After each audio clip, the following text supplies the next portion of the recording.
اعوذ باللہ السمیع العلیم من الشیطان الرجیم من حمزہ ونفخہ ونفسہ بسم اللہ الرحمن الرحیم ربی یسر ولا تعسر وتمم بالخیر ربی زدنی علما یا ایھا الذین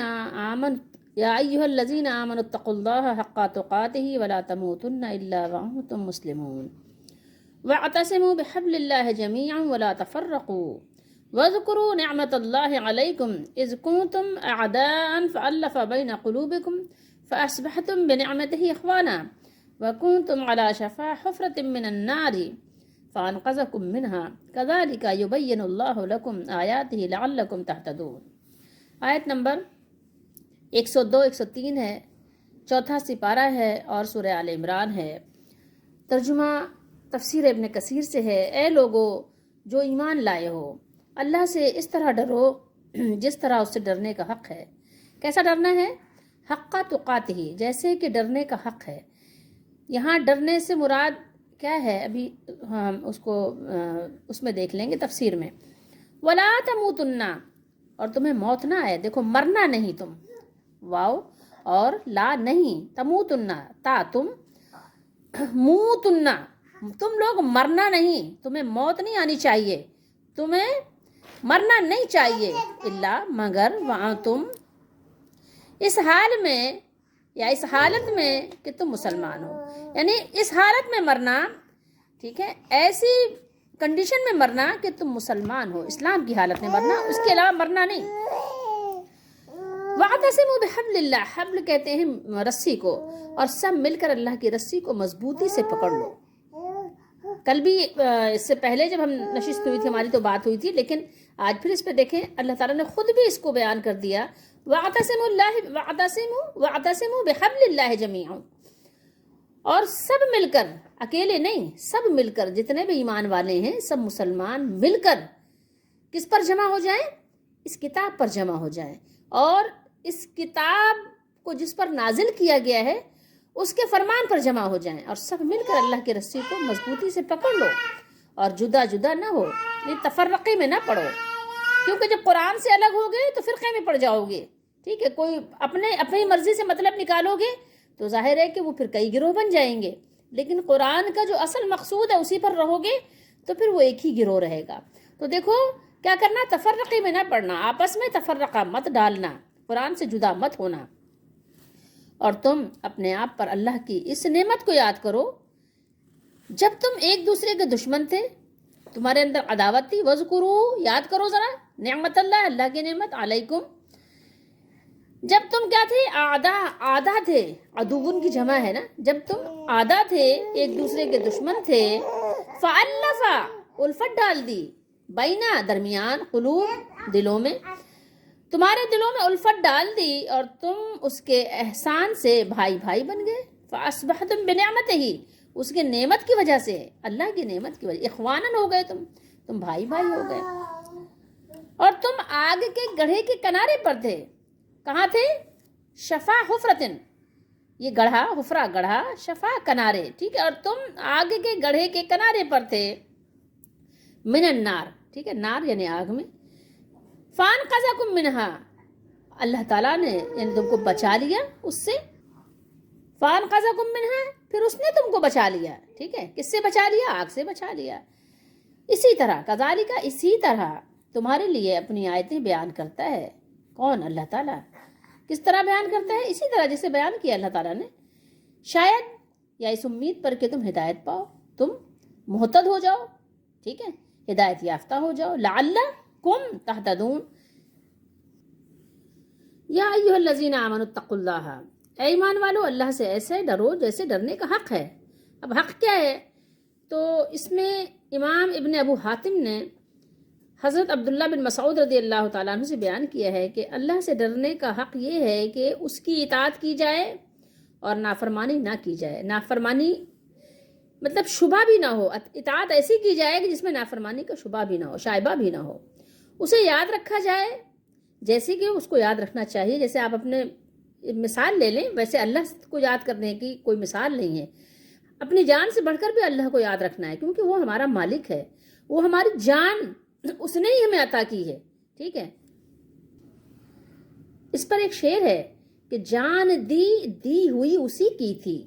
جو لوگ شہید ہوتے ہیں، جو لوگ اللہ کی راہ میں اپنی جان کو دیتے ہیں، یہ وہ کہہ رہے ہیں یا ان کی طرف سے ہے کہ جان دی، یعنی اس کی راہ میں اس کو جان دی ہوئی اسی کی تھی. تو دیا تو بھی اسی نے تھا، اسی کو دے دی. جس نے دی تھی اسی کو واپس کر دیا. جان دی ہوئی اسی کی تھی. حق تو یہ ہے کہ حق ادا نہ ہوا. ٹھیک ہے، مطلب آپ ظاہر ہے کسی کی دی ہوئی چیز آپ اسی کو اگر واپس کر دیں، کسی نے اگر مجھے 100 روپیہ دیا تھا، اس کا 100 روپیہ ہم نے واپس کر دیا، تو ہم نے کیا اس کی شکر گزاری کی؟ تو اسی کا تو تھا 100 روپیہ، اس میں ہمارا کیا کمال تھا؟ تو اگر اللہ نے، مالک نے ہمیں جو کچھ بھی دیا ہے تو دیا ہوا تو اسی کا ہے. تو اب اس میں بتائیے کہ ہمارا کیا کمال ہے؟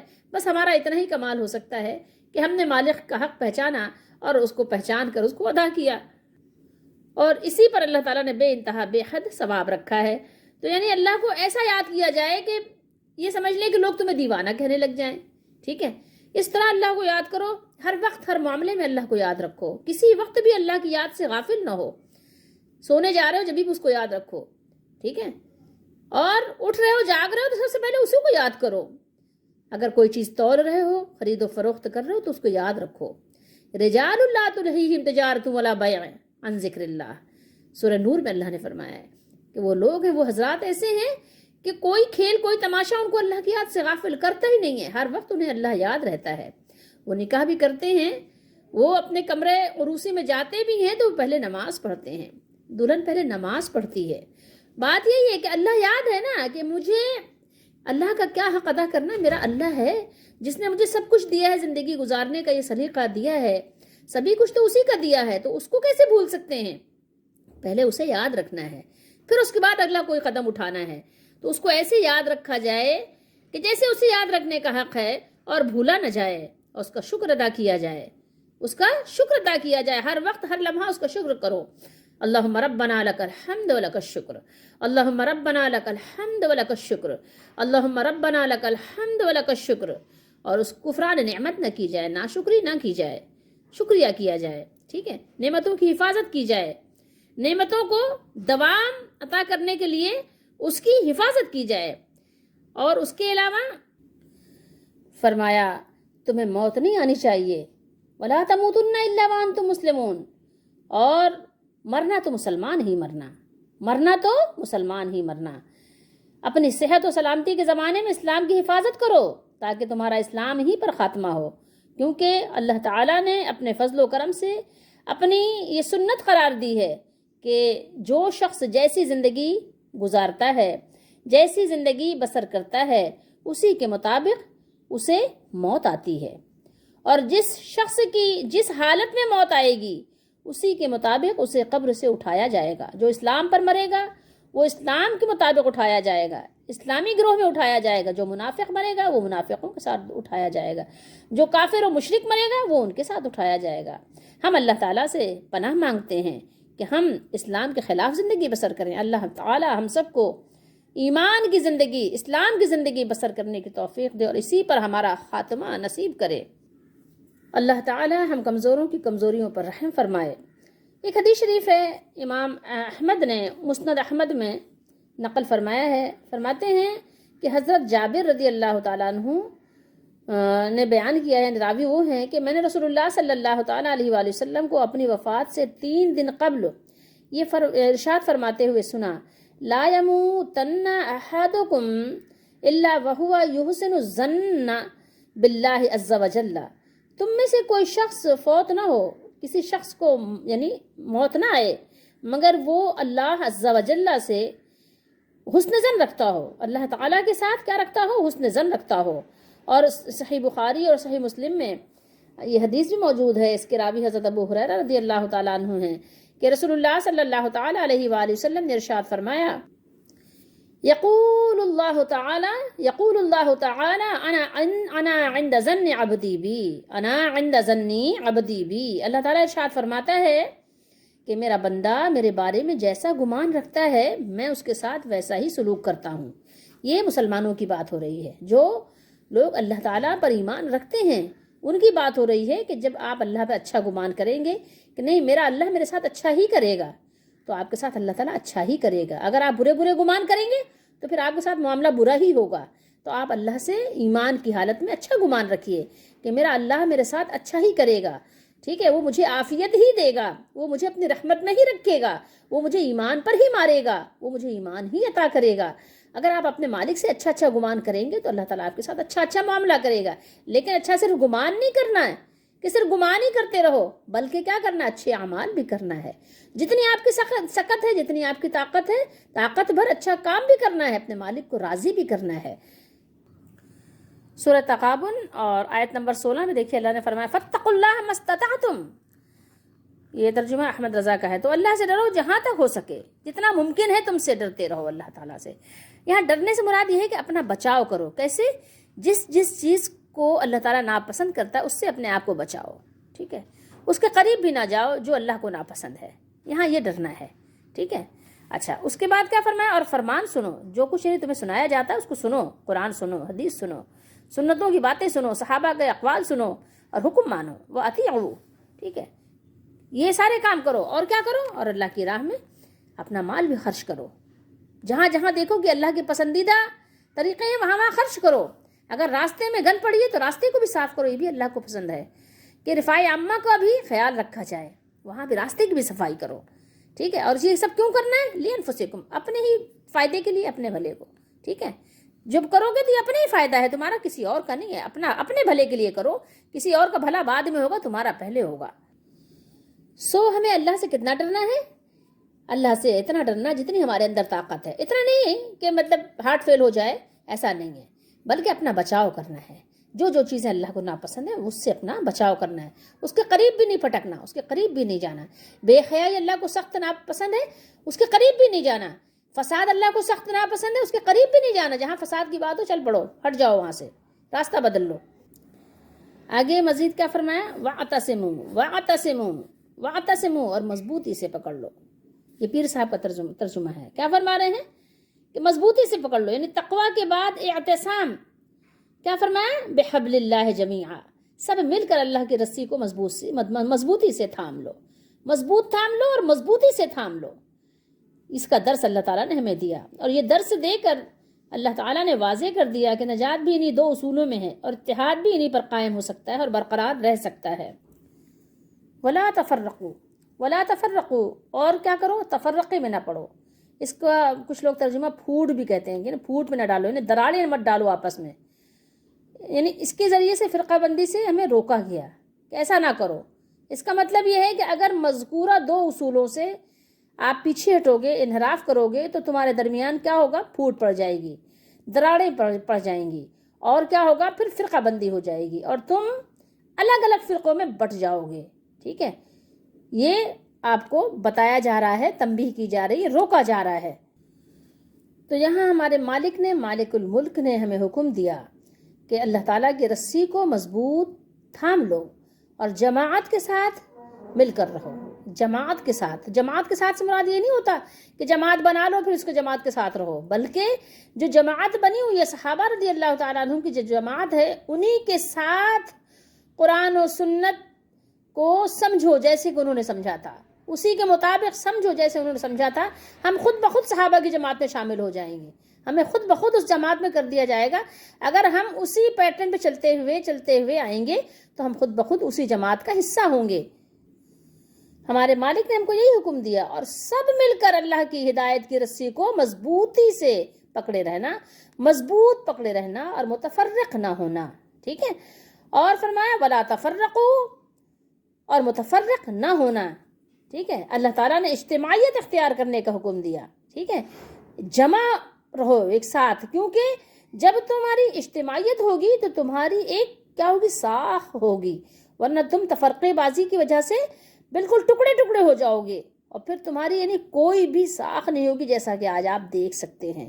اللہ تعالیٰ نے ہم کو تفرقے بازی سے منع فرمایا ہے، اور بہت سی احادیث مبارکہ میں بھی اختلاف و انتشار کی ممانعت اور اتفاق و اتحاد کا حکم موجود ہے، جیسا کہ حدیث شریف ہے، صحیح مسلم شریف میں ہے، حضرت ابو ہریرہ رضی اللہ تعالیٰ عنہ سے مروی ہے کہ رسول اللہ صلی اللہ تعالیٰ علیہ وآلہ وسلم نے ارشاد فرمایا، ان اللہ یرضی لکم ثلاثا، ٹھیک ہے، یعنی فرمایا گیا کہ اللہ تعالیٰ 3 باتوں کو پسند فرماتا ہے، اور 3 باتوں کو تمہارے لیے ناپسند فرماتا ہے۔ وہ تمہارے لیے پسند فرماتا ہے کہ تم صرف اسی کی عبادت کرو اور اسی کے ساتھ کیا کرو؟ اسی کی عبادت کرو اور اس کے ساتھ کسی کو شریک نہ ٹھہراؤ، اس کے ساتھ کسی کو شریک نہ کرو۔ تم سب اللہ کی رسی کو مضبوط تھام لو اور تفرقہ بازی اختیار نہ کرو۔ اور جن کو اللہ تعالیٰ تمہارا حکمران بنا دے، حکمران سے مراد یہ نہیں جو آج کے ہمارے حاکم ہیں، ٹھیک ہے، یہ اس کیٹیگری میں نہیں آتے، سمجھ آئیے آپ کو؟ ان کو قرآن و سنت سے کچھ بھی لگاؤ بھی نہیں ہے، ان کو پتہ بھی نہیں ہے قرآن و سنت کیا ہے۔ یہ ہمارے حکمران وہ ہیں جن کو خلیفہ کہا گیا ہے اسلام میں، اور جن کو اللہ تعالیٰ یعنی تمہارا حکمران بنا دے، خلیفہ بنا دے، ان کی خیر خواہی کرو۔ ان کے بارے میں تو یہاں تک کہ ہے کہ کالا حبشی غلام بھی اگر بنا دیا جائے تمہارا خلیفہ، امیر، تو اس کی اطاعت کرو۔ اور حدیث شریف کے الفاظ بھی یہی ہیں، وَنَا تَنَاسَحُوا وَأَن تَنَاسَحُوا مَن وَلَّى اللَّهُ أَمْرَكُمْ، ٹھیک ہے، جس کو اللہ تعالیٰ ہمارا امیر بنا دے تو اللہ تعالیٰ ہمیں توفیق دے کہ ہم اس کی خیر خواہی کریں۔ اور اس کے علاوہ اللہ تعالیٰ نے جن 3 باتوں کو ہمارے لیے ناپسند فرمایا ہے، تو اللہ کے نبی صلی اللہ علیہ وسلم نے فرمایا کہ اور جن باتوں کو اللہ تعالیٰ تمہارے لیے ناپسند فرماتا ہے وہ نمبر 1 یہ ہے کہ بے مقصد ادھر ادھر کی باتیں، ٹھیک ہے، اور نمبر 2 کیا ہے؟ نمبر 2 فرمایا کہ کثرت سوال، کہ بہت زیادہ سوال کرنا، سوال پہ سوال کرنا، جیسا کہ بہت سے لوگوں کی عادت ہوتی ہے، بال کی کھال اور بہت جرح کرنے کی، ٹھیک ہے۔ اور نمبر 3 مال کو ضائع کرنا، مال کو ضائع کرنا بھی اللہ تعالیٰ پسند نہیں فرماتا۔ جیسے آج آپ دیکھیں بہت سے ایسے شعبے بن گئے ہیں جہاں پر مال بے دریغ ضائع ہو رہا ہے، اور اس کو لوگ یہ بھی نہیں سمجھتے کہ یہ ضائع ہو رہا ہے، بلکہ سمجھتے ہیں کہ یہ بہت کہیں کارآمد جگہ پر وہ خرچ کر رہے ہیں، حالانکہ وہ ضائع اور برباد کر رہے ہیں۔ لیکن بہرحال ہمارا ٹاپک مال وغیرہ نہیں ہے، تفرقے کی بات ہو رہی ہے قرآن مجید میں، تو اسی پر بات رکھیں۔ لیکن آج دیکھیں آپ کہ شخصیات کے نام پر فرقے بنے ہوئے ہیں، شخصیات کے نام پہ شخصی اطاعت ہو رہی ہے، شخصی فرما برداری، شخصیت پرستی ہو رہی ہے، اگر آپ کہیں تو یہ غلط نہیں ہوگا۔ لوگوں نے شخصیات کو جو ہے بہت بڑا درجہ دیا ہے، اور اپنی اپنی شخصیات اور ان کے اقوال اور افکار ان کو یعنی آپ سمجھ لیں کہ اولین حیثیت دے دی ہے انہوں نے، ٹھیک ہے۔ قرآن و حدیث کے جو فرمان ہیں، جو فرمودات ہیں، ان کی حیثیت تو ایک ثانوی حیثیت ہو کے رہ گئی ہے، لیکن بس یہ ہمارے پیر نے کہہ دیا، یہ ہمارے فلاں نے کہہ دیا، یہ ہمارے باپ دادا سے چلا آ رہا ہے۔ آپ دیکھیں تو دن بدن جو اس کا مطلب معاملہ ہے یہ بڑھتا ہی چلا جا رہا ہے، بڑھتا ہی چلا، اور نہایت یہ مستحکم ہو گیا ہے۔ آپ سوچئے اب ذرا، اس سے بھی بڑا آپ یہ دیکھیں تو المیہ یہ ہے کہ فکر و نظر کی یہ کجی اتنی بڑھی کہ یہ اختلاف جس کو منع کیا گیا تھا، اسی یعنی تفرقے کی بنیاد یہ جو بن گیا اور جس سے قرآن نے روکا ہے۔ آپ ذرا غور کریں تو کچھ لوگوں نے اس پر ایک حدیث بنا لی، اور کیا کہتے ہیں وہ، نعوذ باللہ، حدیث کیا بنائی؟ حدیث یہ ہے کہ جس کو ہم کہتے ہیں من گھڑت ہے، نعوذ باللہ یہ موضوع ہے، کہتے ہیں کہ اختلاف رحمت ہے، ٹھیک ہے، رحمت ہے۔ آپ سوچیں ذرا، اب ذرا غور کریں کہ اختلاف رحمت کیسے ہو گیا؟ آپ کیسے سکون سے بیٹھ گئے یہ ایک فرضی حدیث بیان کر کے، ٹھیک ہے، ایک یہ موضوع حدیث بیان کر کے، تو آپ یہ ذرا بتائیں کہ جب رسول اللہ صلی اللہ علیہ وسلم نے تو یہ فرمایا ہے کہ 73 فرقوں میں یہ امت بڑھ جائے گی، جن میں سے صرف ایک ہی فرقہ جو ہے جنت میں جائے گا، ایک ہی ناجی ہوگا، باقی سب جہنم میں ہیں، تو اب سے بتائیے ذرا غور کیجئے، تو پھر یہ اختلاف رحمت کیسے ہوا؟ آپ بتائیں، اب مسلمانوں کے تمام فرقے دعوے دار ہیں کہ جنتی فرقہ وہی ہے، انہی کی جماعت جنت میں جائے گی، حالانکہ اس کا مصداق تو وہی ایک فرقہ ہوگا جس کی پہچان آپ صلی اللہ علیہ وسلم نے بیان فرمائی۔ ایک تو یہ فرمان ہے کہ ما انا علیہ و اصحابی، کہ جس پر میں اور میرے صحابہ ہیں، اور دوسرے آپ نے فرمایا کہ علیکم بسنتی و سنت الخلفاء الراشدین، کہ تم کو لازم ہے کہ تم لازمی طور پر تم پکڑو میری سنت کو اور میرے خلفاء راشدین مہدیین کی سنت کو پکڑو۔ ذرا غور کریں تو اختلاف رحمت کیسے ہوا؟ بہرحال واعتصموا بحبل اللہ جمیعا، فرمایا کہ مومنوں کو اہل کتاب کی اطاعت سے دور رہنے کی نصیحت فرما کر اب یہاں سے چند اصولی باتوں کا اللہ تعالیٰ نے حکم ہمیں دیا ہے۔ حکم کیا دیا جا رہا ہے؟ جس کی یعنی جن کی پابندی سے انسان ہر قسم کے فتنوں سے بچ سکتا ہے اور محفوظ رہ سکتا ہے۔ نمبر 1، اللہ تعالیٰ سے ڈرنا جیسے ڈرنے کا حق ہے، سب مل کر اللہ کی رسی کو مضبوطی سے پکڑنا اور جدا جدا نہ ہونا، اور اللہ کی نعمت یعنی دلوں میں الفت ڈالنے کو یاد رکھنا، جو اللہ تعالیٰ نے دلوں میں مومنوں کے ایک دوسرے کے لیے الفت ڈال دی ہے. ویسے شان نزول تھے اس کا، ظاہر ہے اس وقت کی جو صحابہ کرام کی جو یعنی رنجشیں تھیں ان کو دور فرمانے کا یہ ہے، لیکن سب مومنوں کے لیے ہے. ٹھیک ہے، اولین مخاطب تو صحابہ رضی اللہ تعالیٰ عنہم ہیں، لیکن بعد والے بھی ہیں کہ اللہ تعالیٰ نے ایک مومن کو دوسرے مومن کا بھائی قرار دیا ہے. اچھا، اللہ کی رسی سے مراد قرآن ہے. ٹھیک ہے، حدیث شریف سے بھی واضح ہے اور قرآن سے بھی واضح ہے. حقیقت یہ ہے کہ یہ ایک اشارہ ہے، استعارہ جسے کہتے ہیں، کہ اگر کچھ لوگ، جیسے ایک مثال سے آپ سمجھیں کہ پہاڑ کی بلندی سے کسی گہری کھائی میں گر پڑیں. یہ اس کی مثال دی ہے انہوں نے، عبدالسلام بن محمد کی تفسیر میں یہ مثال موجود ہے. کہتے ہیں کہ کچھ لوگ پہاڑ کی بلندی سے اگر کسی گہری کھائی میں گر پڑیں تو انہیں نکالنے کے لیے اوپر سے رسی پھینکی جاتی ہے. اب جو لوگ مل کر اس رسی کو مضبوطی سے پکڑ لیں وہ اس رسی کے ساتھ کیا ہوگا، اوپر نکل آئیں گے.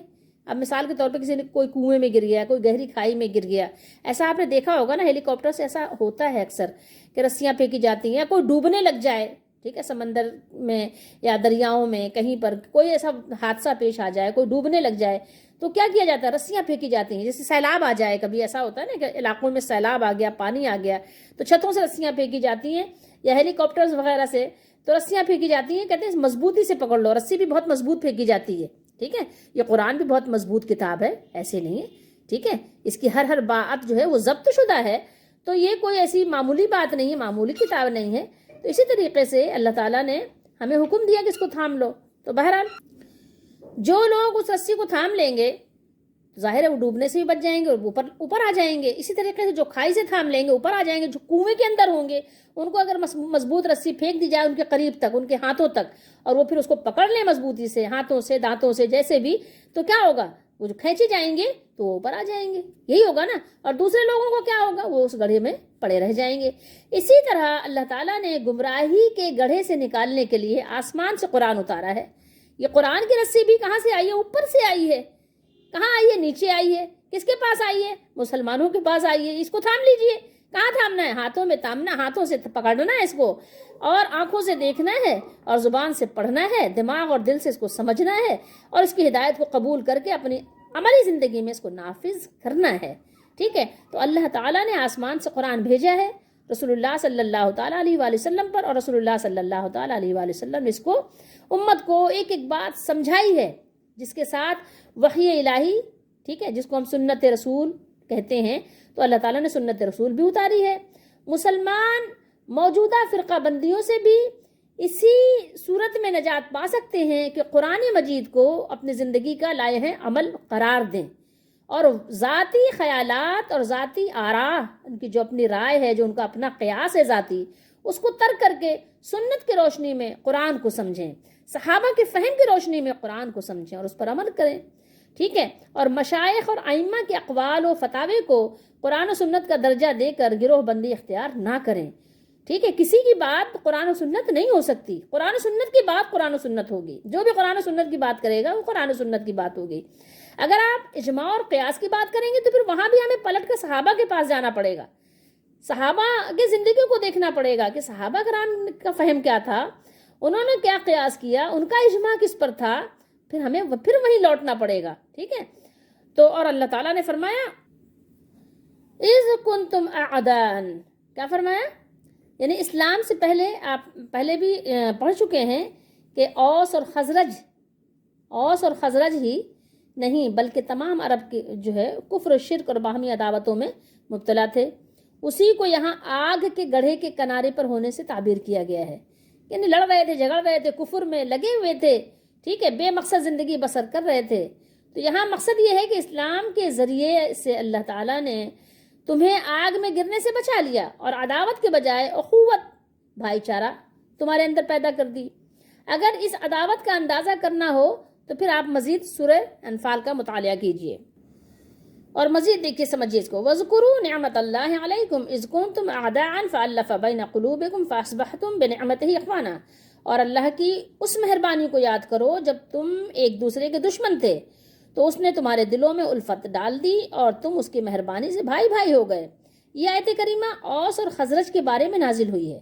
زمانے جاہلیت میں ان کے مابین، ان کے درمیان کیا تھا، بہت سی جنگیں ہوئی تھیں. شدید قسم کی عداوت تھی، ایک دوسرے کے دلوں میں کینہ پروری اور نفرتیں تھیں، جن کی وجہ سے ان میں طویل جنگیں اور لڑائی جھگڑے ہوئے۔ جب اللہ تعالیٰ نے دنیا میں اسلام کو بھیجا اور ان دونوں خاندانوں کے لوگ مشرف و اسلام ہو گئے تو وہ آپس میں بھائی بھائی ہو گئے، اور اللہ تعالیٰ کے جلال کے ساتھ ایک دوسرے سے محبت کرنے والے، اللہ تعالیٰ کی ذات کے لیے ایک دوسرے کے ہمدرد اور غمگسار، اور نیکی اور تقوی کے کاموں میں ایک دوسرے کے معاون و مددگار بن گئے، ایک دوسرے کی مدد کرنے لگے، ایک دوسرے کے ساتھ تعاون کرنے لگے۔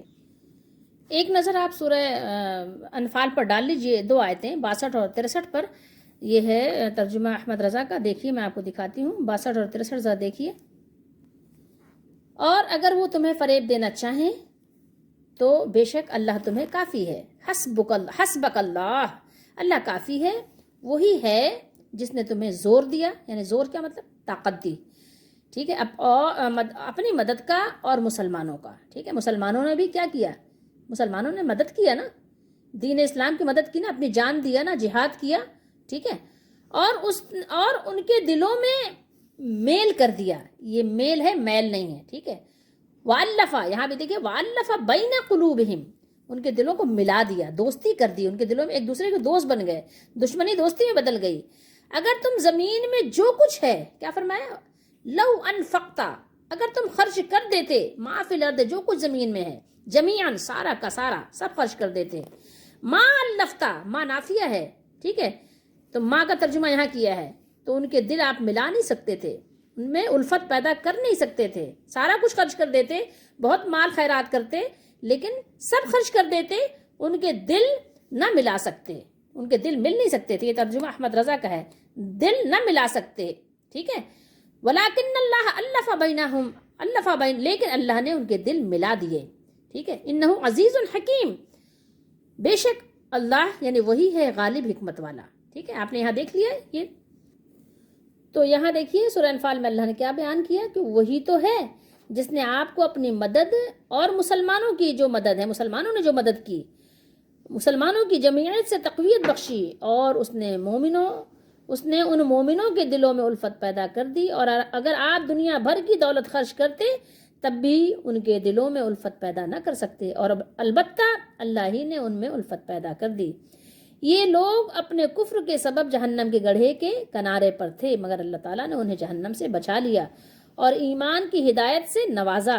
رسول اللہ صلی اللہ علیہ وآلہ وسلم نے بھی حنین کا مال جب آپ نے تقسیم کیا، حنین کا مال غنیمت تقسیم کرتے ہوئے، اس وقت اللہ تعالیٰ کے اس احسان کی طرف اشارہ فرمایا جب ان میں سے کچھ لوگوں نے آپ پر اس وجہ سے کچھ اعتراضات کیا تھا، کچھ ناسمجھ لوگوں نے، نوجوانوں نے انصار کے، تو آپ صلی اللہ علیہ وسلم نے اللہ تعالیٰ کی مرضی کے مطابق کچھ لوگوں کو زیادہ حصہ دے دیا تھا، زیادہ مال دیا تھا، بہت سارے اونٹ، بہت سارے یعنی آپ نے مویشی ان کو دیے تھے، تو آپ صلی اللہ تعالیٰ علیہ وآلہ وسلم نے ان کے اعتراض پر جب خطبہ دیا، انہیں خطبہ دیتے ہوئے ارشاد فرمایا، یا معاشر الانصار، یا معاشر الانصار، اے گروہ انصار، تو فرمایا رسول اللہ صلی اللہ علیہ وسلم نے، یا معاشر الانصار الم اجدکم دلن للہ رسولہ امنو، اے گروہ انصار، کیا میں نے تمہیں گمراہ نہیں پایا تھا، مگر اللہ تعالیٰ نے تمہیں میری وجہ سے، میری یعنی آپ صلی اللہ علیہ وسلم کی ذات دنیا میں آئی، اللہ نے آپ کو مبعوث فرمایا تو آپ کے ذریعے سے ہدایت سے نوازا، سب کو ہدایت سے نوازا، تم ایک دوسرے سے الگ الگ تھے، مگر میرے ذریعے سے اللہ تعالیٰ نے تمہارے دلوں میں الفت و محبت ڈال دی، اور تم فقیر تھے مگر اللہ تعالیٰ نے تمہیں میری وجہ سے دولت مند بنا دیا۔ آپ جب بھی کچھ ارشاد فرماتے تو اس کے جواب میں وہ کہتے کہ اللہ تعالیٰ اور اس کے رسول کا ہم پر بہت احسان ہے۔